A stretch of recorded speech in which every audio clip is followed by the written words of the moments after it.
Que Dieu vous bénisse. Dans la première vidéo, nous allons vu une jeune fille qui s'est livrée par son camarade. La deuxième vidéo, nous allons vu les cas de Samson. Maintenant, dans la troisième vidéo, nous allons voir maintenant un cas particulier, que ce n'est pas par quelqu'un d'autre, mais la personne. Suivez-moi jusqu'à la fin de cette vidéo, de ne pas faire cette erreur grave, sinon vous allez rater beaucoup de choses et perdre, si vous ne faites pas attention, tout ce que vous avez. C'est un secret que nous devons maintenir dans la vie. Si tu veux aller loin, si tu veux amasser la richesse et le garder pour les enfants de tes enfants. Car il y a beaucoup de personnes qui ont tout perdu dans la société aujourd'hui qui sont avec la main vide. 2 Rois, chapitre 20. Je lis à partir du verset 12 pour bien comprendre.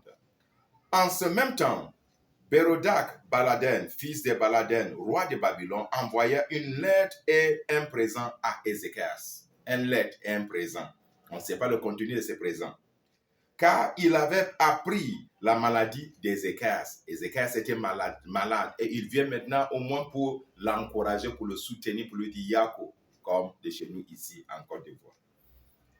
Ézéchias donna audience aux envoyés et il les montra le lieu où étaient ces choses de prix, l'argent et l'or, les aromates et l'huile précieuse, son arsenal et tout ce qui se trouvait dans ses trésors. Il n'y a eu rien, Ézéchias ne les fit voir dans sa maison et dans tous ses domaines. Ésaïe le prophète vient ensuite auprès du roi Ézéchias et lui dit, qu'ont dit ces gens-là?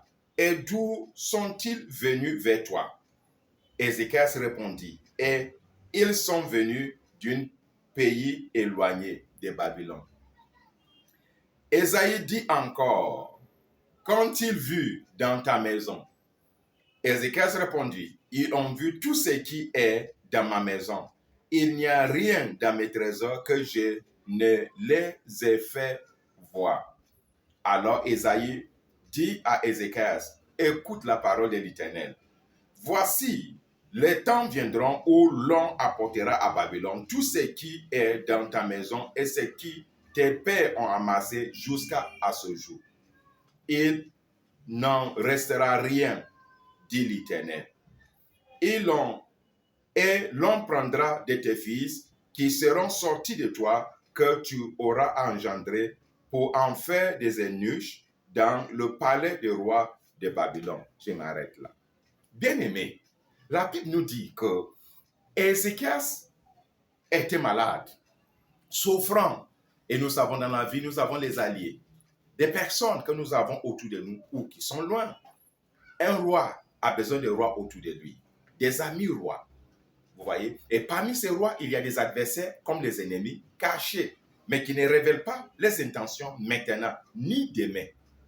Mais ces ennemis ou ces adversaires attendent le moment propice. Le roi de Babylone envoie les présents et les envoyés comme ambassadeurs pour aller dire Yako, pour aller lui souhaiter bonne guérison. On ne lui a pas demandé, mais Ézéchias voulait démontrer que vraiment Dieu l'a béni peut-être, ou bien peut-être il est riche, il est grand, ou il veut peut-être comparer au roi de Babylone. La Bible nous dit qu'il a pris les ambassadeurs, ce n'est pas le roi lui-même qui est venu, ses envoyés. Il les a pris et il les a montré tout ce qui se trouve dans sa maison, dans son palais, dans la maison de Dieu, dans tous ses trésors. Il n'y a pas quelque chose qu'il n'a pas montré à les envoyer. Oui, bien-aimés. Nous avons des personnes comme ça aussi dans nos sociétés qui veulent démontrer les richesses, les fortunes, qui font même souvent des fêtes pour dire aux gens que vraiment nous avons l'argent assez, nous avons de l'or, qui démontrent les richesses. Bien-aimés, attention, tu ne sais pas qui tu es en train de montrer tout cela parce qu'il y a des personnes qui sont aigries contre vous peut-être. Il y a des personnes aussi qui sont la richesse qui ne trouvent pas. Et toi seul, tu amasses toutes ces choses-là. Il y a des personnes aussi qui guettent, qui attendent le moment propice pour attaquer. Ce que tu as ou tu as acquis doit être en secret. Oui, tu es riche, tu es fort, tu es puissant. Réserve ta force pour le temps de guerre ou le temps de combat.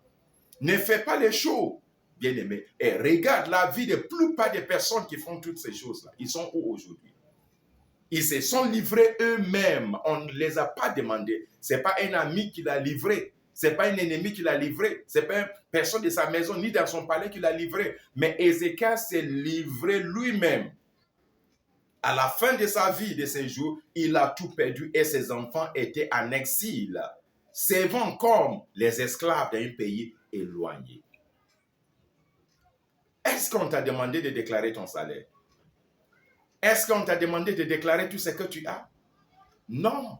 Même dans les amitiés, il y a des choses que vous devez garder. Ne révèle jamais les sources de tes revenus. Ne révèle jamais combien tu perçois. Ne révèle jamais toutes les acquis que tu as en place. Sauf peut-être dans le cadre du travail. Mais il y a des choses qui devaient être en réserve, que c'est toi seul et ton Dieu seul qui sait. Oui, bien-aimé. Car tout ce qui est déclaré, l'ennemi est derrière toutes ces choses-là. Il y a des personnes. Tu sais pourquoi aujourd'hui, là, qu'on peut arracher le mari de quelqu'un, la femme de quelqu'un? À cause des personnes qui sont autour de vous, que vous donnez vos secrets. Savez-vous pourquoi une fiancée qui a commencé, qui doit aboutir au mariage, mais à la fin, l'autre l'a arraché? C'est parce que la personne connaît encore des choses sur vous. Oui, bien sûr. Et savez-vous pourquoi aujourd'hui on peut racheter une société, causer le problème à une société et en faillite maintenant, ils viennent à racheter moins cher? C'est parce qu'ils ont tout ce qu'il faut. Les royaumes, les empires tombent parce qu'il y a toujours un livret au milieu d'eux.